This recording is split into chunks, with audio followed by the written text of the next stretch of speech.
Well, it is about time. We're finally, guys, gonna get native sleep tracking on the Apple Watch. Will it work for your Apple Watch? What are the features? How does it work? Stay tuned. Well, if this is the first time you and I have met, I went from this guy right here to that guy right there. By kicking my own butt, let me kick yours. Link in the description below to get started today. And I didn't get these results by magic. I stuck to my nutrition plan. I followed a fitness regimen. And I tracked my sleep and optimized my sleep quality. How did I do that? I've been tracking my sleep with the Apple Watch for many years, and I'll explain how I do that. But gone are the days of needing extra things to track your sleep on your Apple Watch.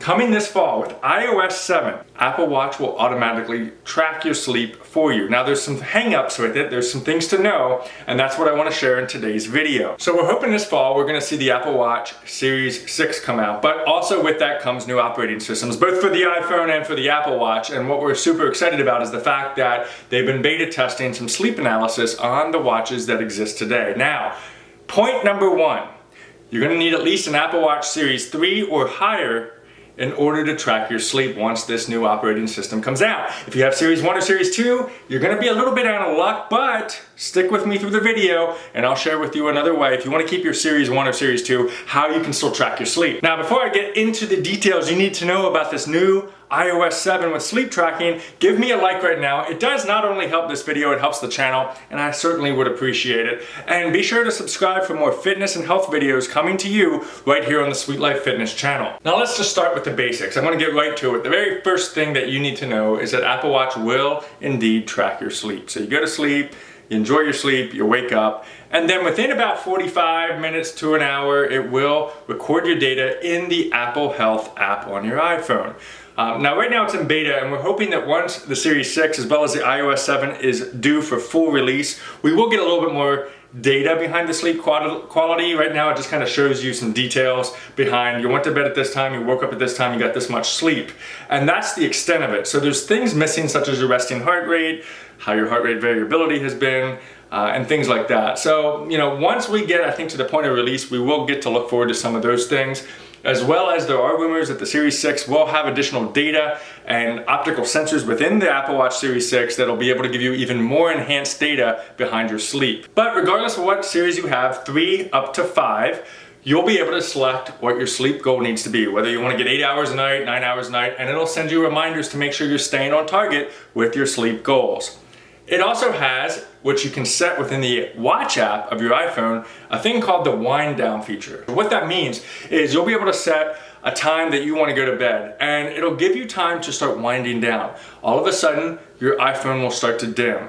Your watch will dim. So that way, in the middle of the night, you're not woken up by that bright light as you flick your wrist just in your movement of sleep. And there's a lot of studies, guys, that show that when you're looking at a phone late at night, right before bed, with all that light glaring in your face, it does impact the quality of your sleep. So this wind down feature helps you get to a point where you feel a lot better and you can get ready for your restful night of sleep. You can also set an alarm. Now, of course, I set an alarm anyway on my Apple Watch, but you can set a consistent alarm. So what it'll do is it automatically winds down at the end of the night, tracks your sleep, and then it wakes you up. And it kind of records all that data, and it's a little bit easier, a little bit user-friendly as opposed to what it is today where you gotta manually set all that stuff. Now you can set it in advance on the Watch app and be able to take your sleep to the next level. Now, what about battery life? A lot of people worry about battery life. It will alert you if you've gone to bed and your Apple Watch charge is 30% or lower, because it needs at least 30%, really a lot more, in order to get an accurate reflection of your sleep.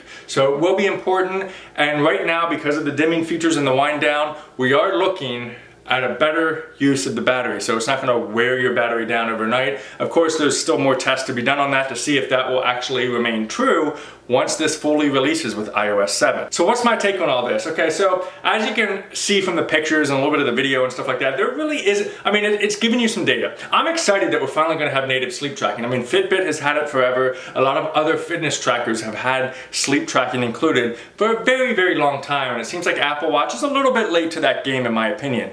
But I will tell you that with the data that I see today in the beta and what it's giving so far, it is a little bit shallow in my opinion. It's not giving you enough data, I don't think, to ensure that you're getting the right amount of quality sleep. So even if you have a series 1 or 2, and you don't want to get rid of those 2, or you want a little bit more data behind your sleep tracking, I would recommend a third-party app that still works with your Apple Watch called the Sleep Watch. That's the app that I've been using for quite a few years now to track my sleep, and it gives you so much more data than just how long you were asleep. A great example of that is it does tell you what your resting heart rate was during your course of sleep, tells you your heart rate variability, how long you were asleep, and most importantly, how restful your sleep was. Now, of course, what I do is I make sure that my battery on my Apple Watch is charged above 30% regardless when I go to sleep. And when I usually charge my watch is typically right after a workout or when I'm in the shower or something like that. That allows it to charge back up to 100% within about an hour, and that way I don't have to worry about it at night. I know a lot of people like to charge their Apple Watch overnight, but of course you can't do that if you want to get the sleep data behind what your sleep quality is like. So I did a video on the Sleep Watch by Body Matter. I'll link that right above or in the description below that you can check out to learn more about the Sleep Watch app and how you could use that as an alternative. And in fact, you can start using it today via the App Store. So make sure you subscribe. More videos, tips, and tricks coming not only with the Apple Watch, but with your everyday fitness and health.